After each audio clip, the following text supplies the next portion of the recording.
오늘은 무국화 시대의 우리 한반도의 상황 뿐 아니라 우리들의 사회 일반에 대한 말씀을 좀 묵상하고자 합니다.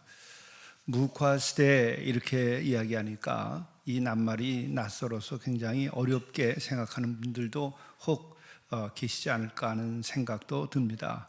그러나 이것은 실은 구심점이 사라진 상황이다, 이런 말로 이해하면 어려운 말이 아니라고 생각을 할 수도 있겠습니다. 그러나 이 말을 사용하게 된 배경은 어제 말씀드린 것처럼 다시 한번 생각해 볼 필요가 있습니다. 우리가 살아온 세계는 1945년도 이후에 냉전의 시대가 시작이 됐죠. 그때는 동서냉전의 시대로 인하여 양극화되어서 양극의 시대다, 이렇게 우리들이 말할 수 있을 것입니다. 그 이후에 1991년도 걸프전 이후에는 미국이 동서냉전 체제가 해체된 이후에 전 세계를 주도적으로 이끌어갔던 시대입니다. 소위 팍스 아메리카나라고 우리들이 말할 수도 있는 단극화 시대였던 것이죠. 그러나 그 같은 미국도 힘이 약화되게 됩니다. 그것은 중국의 경제의 급부상이 있었고, 또 뿐만 아니라 경제적인 위기가 미국에서 있었기 때문에 다극화 시대가 열리게 된 거죠. 그런데 지금은 무국화라고 하는 이야기를 하게 된 것은 그 이후에 코로나 팬데믹이 있었고, 또 미군이 아프가니스탄에서 철수한 이후에 러시아 우크라이나 전쟁이 계속되고 있고, 그러면서 지금 이 같은 그 무질서한 지역 전쟁들을 관리할 수 있는 힘이 약화돼 버리고 만 상황에서 이제 나토라든지 또 미국과의 관계, 이런 것들도 지금 해체 위기에 놓여 있게 된 것이죠.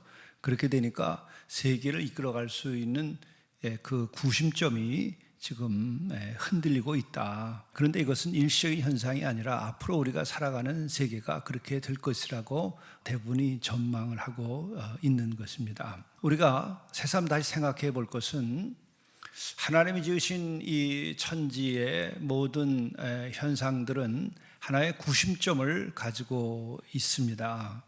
그 구심점이 해체되게 되거나 약화되게 되면은 무질서함, 혼란, 이와 같은 것들이 일어나게 되는 것이죠.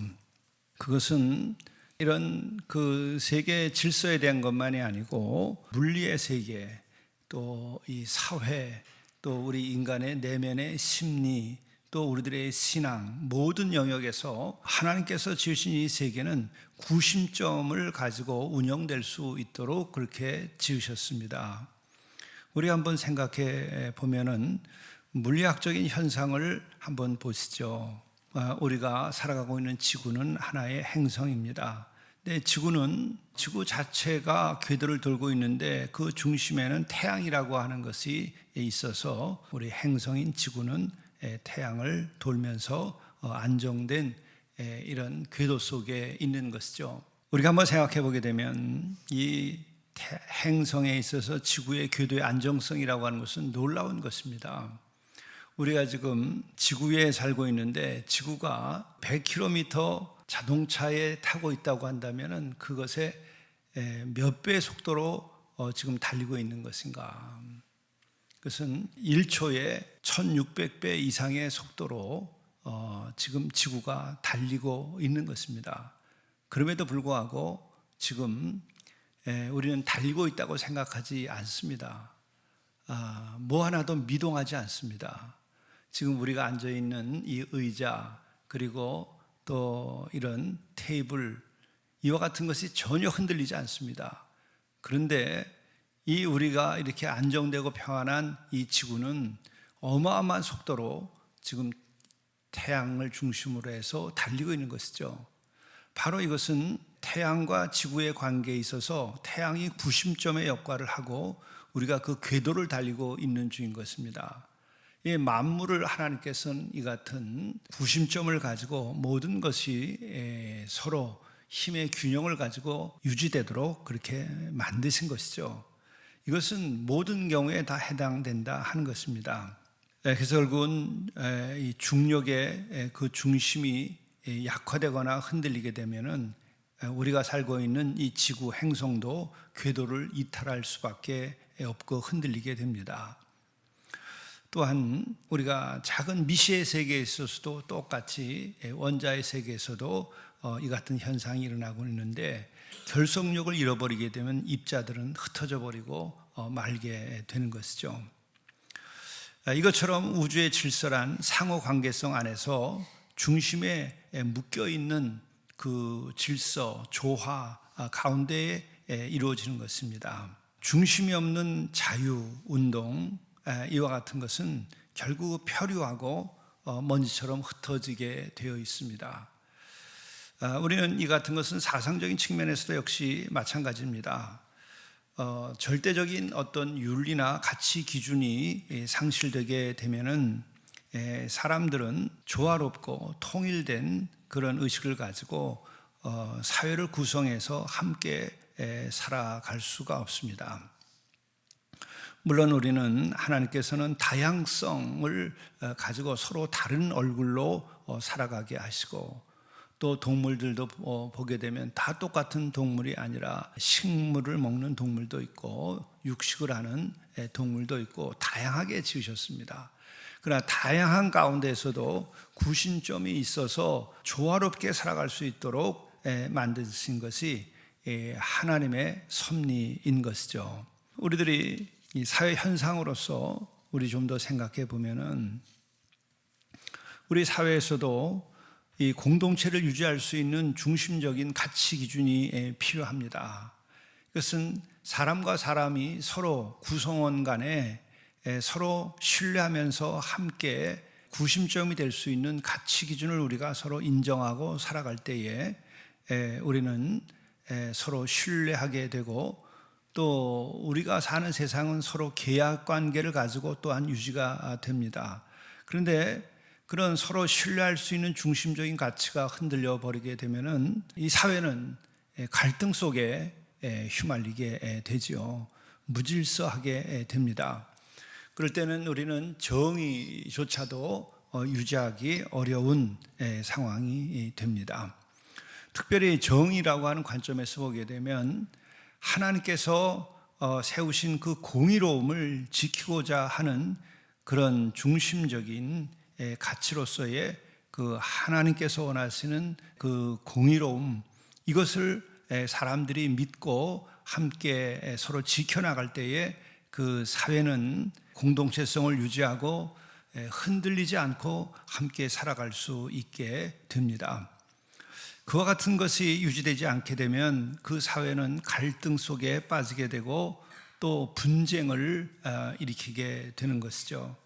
그렇게 되면은 그 사회와 나라는 아주 황폐하게 돼버리고 맙니다. 마태복음 12장 25절에도 스스로 분쟁하는 나라마다 황폐하여진다는 말씀을 예수께서 하고 계시죠. 이와 같은 것을 우리가 생각할 때에 이렇게 구심점이 없고 또 서로가 서로를 신뢰하고 이해할 수 있도록 해주는 그런 가치의 기준들이 흔들려 버리게 될 때에는 우리의 사회나 개인의 생활이나 국가 자체가 어려움에 빠지게 된다고 하는 것입니다.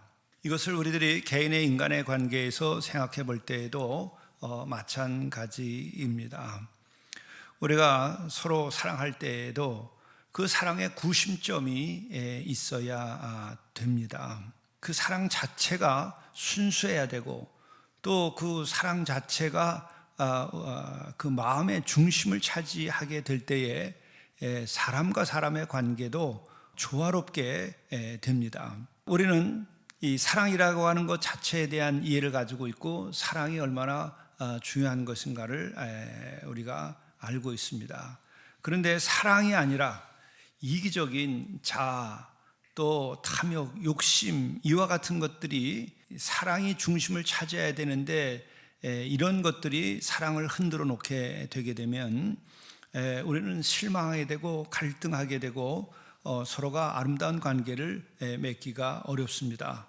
이렇게 되면 관계가 붕괴돼 버리고 말게 됩니다. 이것처럼 우리는 하나님께서 원하시는 그 사랑이나 공의와 같은 것들이 중심을 차지하고 그것이 인간의 관계나 또 사회적인 관계에서 작용하게 될 때에 우리는 안정된 관계를 맺고 조화로운 사회와 조화로운 관계를 만들어 나갈 수가 있는 것이죠.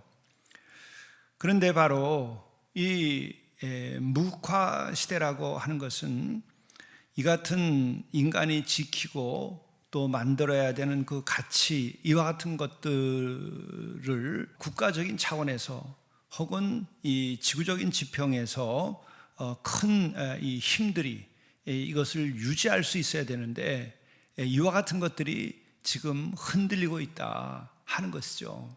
국가 간에도 약속을 지키지 않고 힘으로 이 관계를 만들어 나가고 약육강식의 지배를 노골적으로 이것을 드러내게 될 때에 이것은 국가와 국가만의 문제가 아니고 우리들의 내면의 문제에 이르기까지 인간의 모든 관계에까지 영향을 끼치게 된다는 것입니다. 그렇기 때문에 이와 같은 무국화 시대의 현상들이 국제적인 질서에서만이 아니고 우리들의 일상의 삶에도 영향을 준다고 하는 것이죠. 그것뿐만 아니라 이러한 그 국제 질서가 혼란에 빠지게 될 때에는 이 지구적 차원이 아니라 지역 사회에 있는 어느 국가와 국가 간에도 그 질서가 흔들려 버리고 위기에 빠지고 갈등에 빠지게 된다고 하는 것입니다.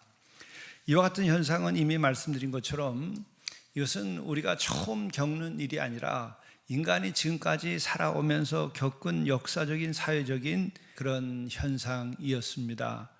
뿐만 아니라 이와 같은 것은 하나님께서 지으신 모든 피조물의 세계, 인간의 내면의 세계나 또 우주적인 거시의 세계나 또 미시의 세계, 물리학적인 미시의 세계까지 다 영향을 끼쳐왔다고 하는 것, 이것을 우리가 다시 한번 상기해야 한다 하는 것입니다.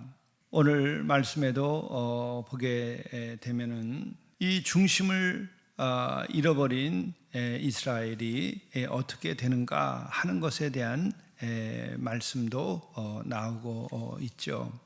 오늘 봉독한 말씀 사사기 21장 25절의 말씀을 보게 되면 그때에 이스라엘에 왕이 없으므로 사람마다 자기 소견에 옳은 대로 행하였더라. 그렇게 해서 그 사회가 혼란에 빠졌다고 하는 것을 이야기하고 있는 것이죠.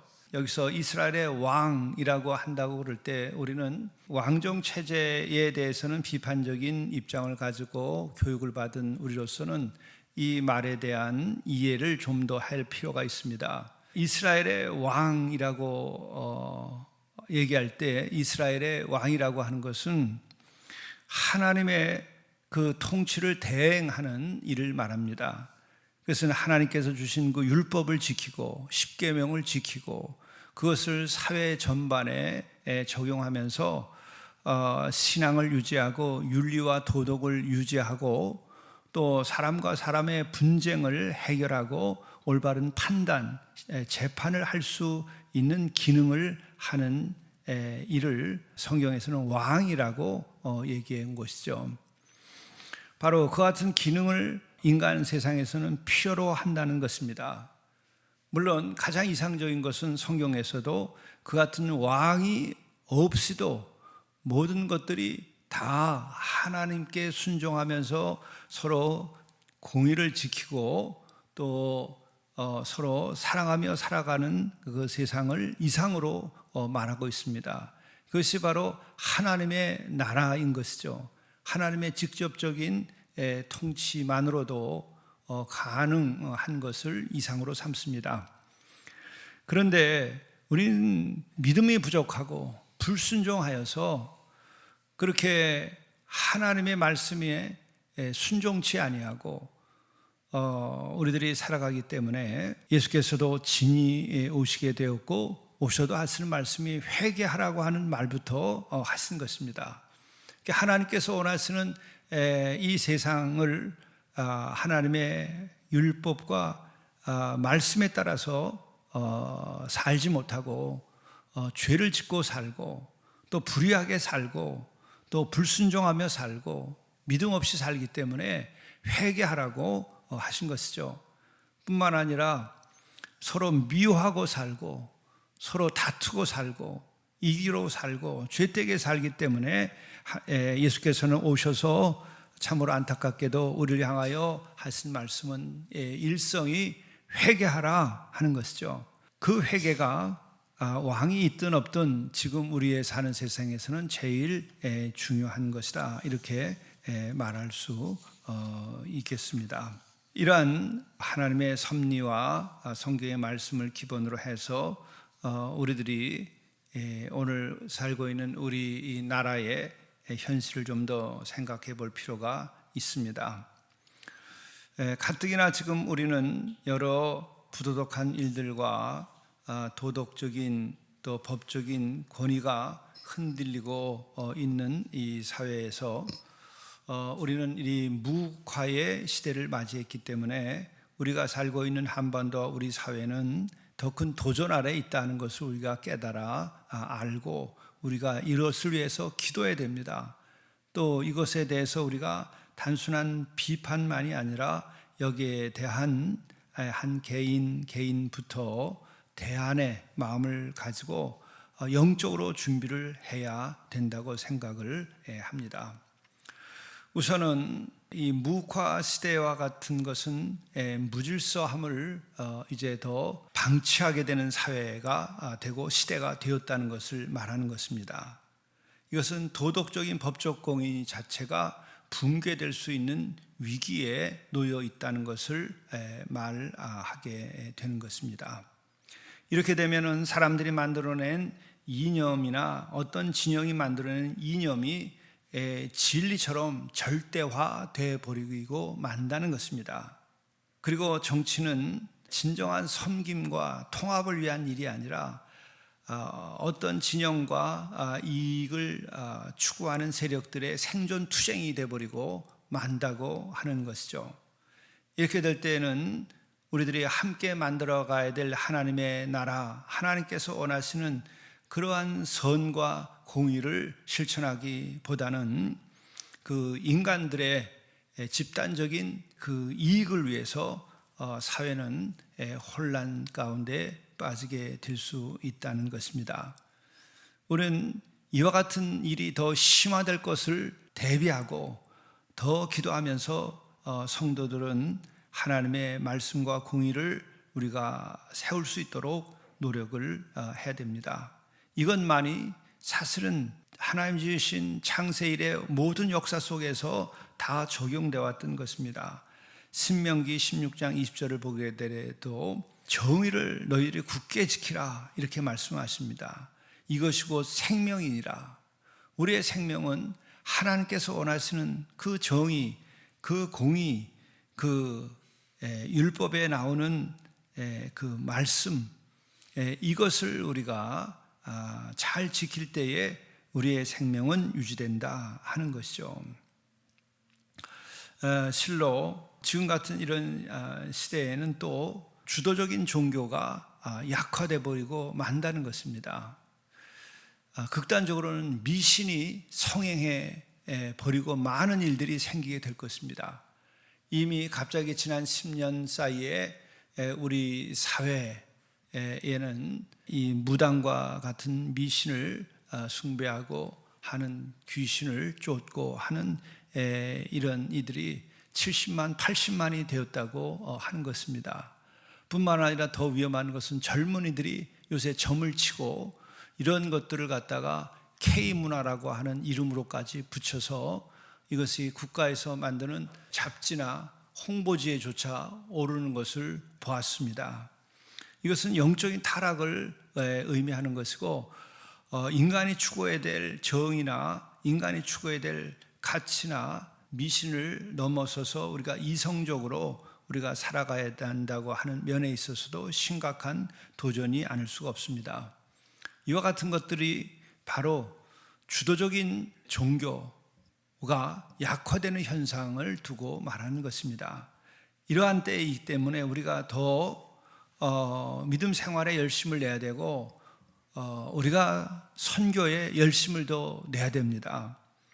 그런데 우리 역시도 이 세상을 설득하고 복음을 전하려면 우리 자신들이 그리스도인의 향기를 낼 수 있어야 되고 그리스도인들이 살아가는 그 삶이 정의를 굳게 지키고 그것으로 생명을 유지하고 있다는 것을 보여야 됩니다. 우리는 많은 경우에 불의한 이들이 신문에 나타날 때에 그들이 신앙인인 것으로 알려지게 될 때에 우리는 그 고위공직자들에 대한 실망만이 아니라 우리는 기독교에 대한 실망을 가지게 만들어 왔습니다. 이러한 면에서 개교회에서 신앙생활하는 성도들이 정말 공의를 실현하고 또 정직하고 주님의 말씀에 따라 살아가는 이들이 되어야만 한다는 것입니다. 실로 우리가 생각해 보면 지금 남한 사회에는 물질의 중독, 물질의 우상 속에서 우리는 살아가고 있습니다. 탐욕이 우리 사회를 지금 기본적으로 삼켜버린 것이 아닌가 심히 안타깝습니다. 그리고 북한은 이 권력의 우상에 빠져서 권력자들을 숭배하고 또 동상을 5만 개가 넘는 것을 세우고 거기에서 엎드려 절하는 이런 시대를 만들어 놓고 있습니다. 이 같은 것을 보게 되면 우리가 살아가는 지금 이 한반도의 현실은 영적으로도 이렇게 미신스럽고 혼란스러운 시대를 지금 연출하고 있습니다. 이것은 무국화 시대에는 더 심화될 수 있다고 하는 것을 말하는 것입니다. 더 물질의 가치가 절대화되고 또 그렇게 되는 것만큼 약자들이 소외되고 빈부의 격차는 더 심화되게 될 것입니다. 그리고 공정에 대한 국가의 권력이나 이런 단체들에 대해서 우리는 더 불신하는 이런 것이 가속화될 수 있는 지금 시대에 놓여 있습니다. 이럴 때일수록 우리는 참으로 물질이 하나님이 될 수 없다. 물질이 우상이 되어서는 안 된다. 돈을 사랑하면 일만하게 뿌리가 된다고 하는 것을 깨달아 알고 우리들이 경제활동이나 일상의 생활에서 열심히 노력하고 서로 잘 살 수 있도록 노력해야 되지만 이 돈이나 물질이 절대적 가치로 자리하지 않을 수 있도록 우리가 노력해야 됩니다. 그렇기 때문에 더 우리들이 기도해야 됩니다. 더 우리가 서로 사랑하고 서로 함께 나누는 삶을 살아야 됩니다. 이것이 하나님의 통치에 우리가 참여하는 것입니다. 그렇기 때문에 우리는 단순한 효율성과 물질적인 그 가치를 극대화시키는 것에 앞서서 우리들이 서로 사랑하고 섬기고 하나 되고자 하는 마음을 우리가 놓치면 안 됩니다. 그런데 중요한 것은 이와 같은 것을 지금 해낼 수 있는 교회가 약화되고 있다는 것입니다. 여러분, 교회 말고 이 같은 이야기를 할 수 있고 이것을 위해서 기도하고 또 함께 나누는 단체가 지금 이 하늘 아래 어디 있습니까? 이 나라에 어디에 있습니까? 어떤 집단적인 이기심이나 또 이익을 위한 것이 아니라 순수한 사랑의 마음을 가지고 함께 모여서 기도하고 함께 나누는 그런 기관이 어디 있습니까? 바로 이것을 하는 것이 하나님의 통치에 참여하는 것인데 이것은 교회밖에 지금 없습니다. 그렇게 단언할 수밖에 없는 상황이죠. 그럼에도 불구하고 교회가 지금 이전보다 더 힘을 잃고 있고 또 많은 정치 세력으로부터도 도전을 받고 있습니다. 또 인본주의자들로부터 사상적인 도전을 받고 있습니다. 우리는 이러한 도전을 우리가 단순하게 분노하거나 힘으로 대항할 것이 아니라 우리 자신들을 돌이켜보면서 진정 우리들이 본이 되었는가, 진정 우리가 빛이 되었는가, 진정 우리가 소금의 역할을 하고 있는가에 대해서 깊이 생각해 볼 필요가 있습니다. 빛은 스스로 빛을 냅니다. 누구든지 빛인 것을 알게 됩니다. 또한 소금은 소금이라고 말하지 않아도 그들이 썩지 않게 만드는 능력을 가지고 있습니다. 우리가 이 능력을 회복시켜야 됩니다. 싸워서 될 수 있는 일이 아니라 우리는 필요한 영향력을 가져야 된다고 하는 것이죠. 싸우는 것이 영향력을 키우지 않습니다. 우리는 영향력 자체가 있어야 됩니다. 그런데 우리는 연약하게 되어서 작은 논쟁이나 또 작은 갈등 속에 빠져들고 이해관계 속에 뛰어들어서 그리스도의 영광과 하나님의 통치와 그리고 그리스도의 향기, 빛과 소금의 직분을 감당하는 일에 우리들이 시험에 드는 경우가 너무나 많습니다. 우리는 바로 이와 같은 것이 우리들의 그 내적인 힘이 약화되고 우리들의 신앙적인 구심점이 우리도 약화되기 때문에 나타나는 현상입니다. 십자가의 사랑의 그 구심점, 그 영향력, 그 능력이 우리에게 있어야 됩니다. 세상을 이기고 또 심지어 십자가에 예수님을 매달고 거기에 예수님께 창으로 찌르고 또 조롱하고 했었던 그 모든 것을 이긴 그 예수님의 그 힘, 이와 같은 것들이 우리들의 내면의 힘이 되어야 하는 것이죠. 이와 같은 것들이 우리가 있을 때에 지금 우리 사회의 남북의 문제만이 아니고 우리 사회 안에 있는 일일이 나열할 필요 없이 우리가 지금 일어나는 갈등들이 있습니다. 갈등이 지금 일상화되어 있는 세상을 살고 있습니다. 이념의 갈등, 세대의 갈등, 남녀 간의 갈등, 노사의 갈등, 지역의 갈등, 이와 같은 것이 여러분들 약화되었습니까? 지금 강화되고 있습니다.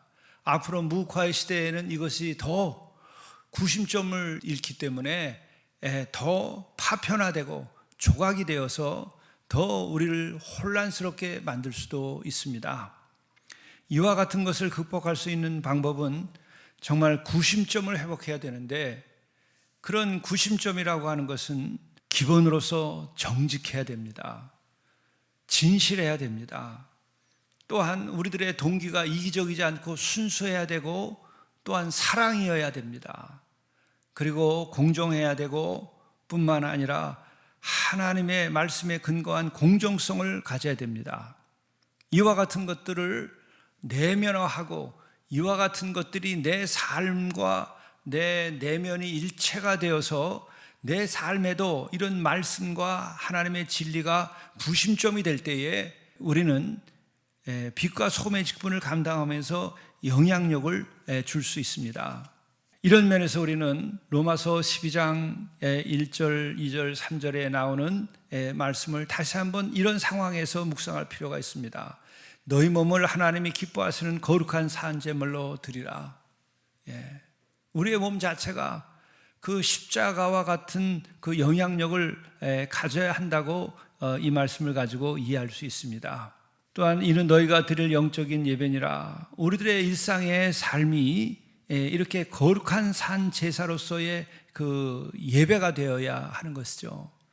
우리들이 말씀과 또 기도와 예배를 드릴 때 이것이 일상의 삶과에서도 일치가 이루어져야 된다는 것이죠. 이것이 구심점을 만드는 길입니다. 이것이 영향력을 가지게 만드는 것입니다. 세상은 토론해서 되지 않습니다.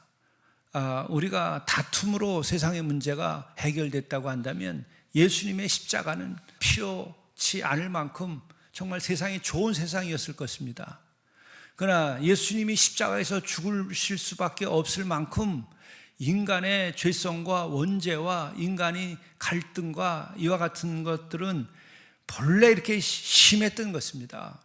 그것은 바로 십자가와 같은 그런 사랑의 능력과 진리의 능력과 공의의 능력과 이런 영적인 능력으로서만이 극복될 수 있는 일입니다.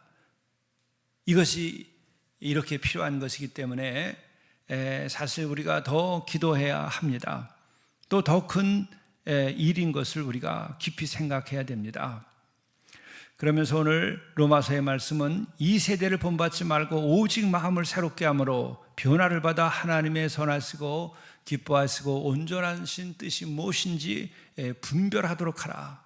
이 분별력을 가져야 됩니다. 지금 우리의 남한 사회와 또 북한 사회 그리고 남북한의 관계에 있어서도 우리는 늘 염려해온 것처럼 깊은 갈등과 불의와 불공정과 그리고 불신과 이와 같은 것에 놓여 왔었는데 앞으로 이것은 더 심화되지 않기를 바라나 무화 시대에는 이것이 불안정 속에 관리되지 않을 수 있다고 하는 것입니다. 그뿐만 아니라 우리는 중국과 대만의 전쟁의 위기 가운데 또한 놓여 있습니다. 이 같은 상황 속에서 우리는 어떻게 해야 될 것인가?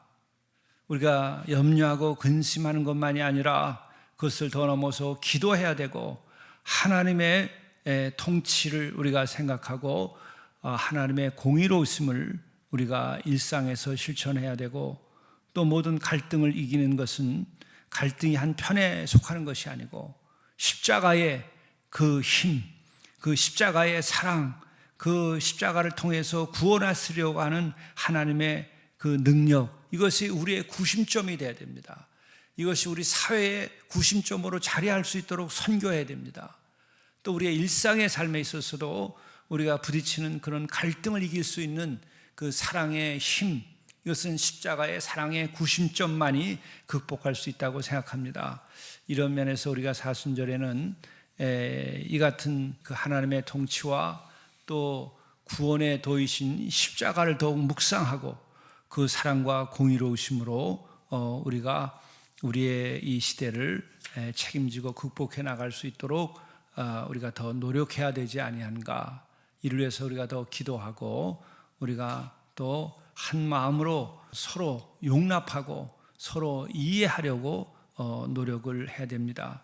그리고 또한 우리들이 본이 될 뿐만 아니라 더 복음을 전하는 데에 열심을 내야만 이 땅에 희망이 있을 것이라 이렇게 여깁니다. 기도하시겠습니다. 주님, 온 세상이 지금 중심을 잃고 있습니다. 하나님께서 친히 역사하셔서 중심을 잡아주시고 또 하나님의 공의로우심과 자비하심과 또 그 십자가의 능력이 나타날 수 있도록 인도해 주옵소서. 이념의 갈등과 남녀의 갈등, 세대의 갈등, 노사의 갈등, 지역의 갈등이 오늘 이 사회를 더욱 혼란케 하고 있습니다. 이제 구심점을 주님 회복시켜 주시옵소서. 십자가의 그 능력과 사랑이 구심점이 되게 인도하여 주시옵소서.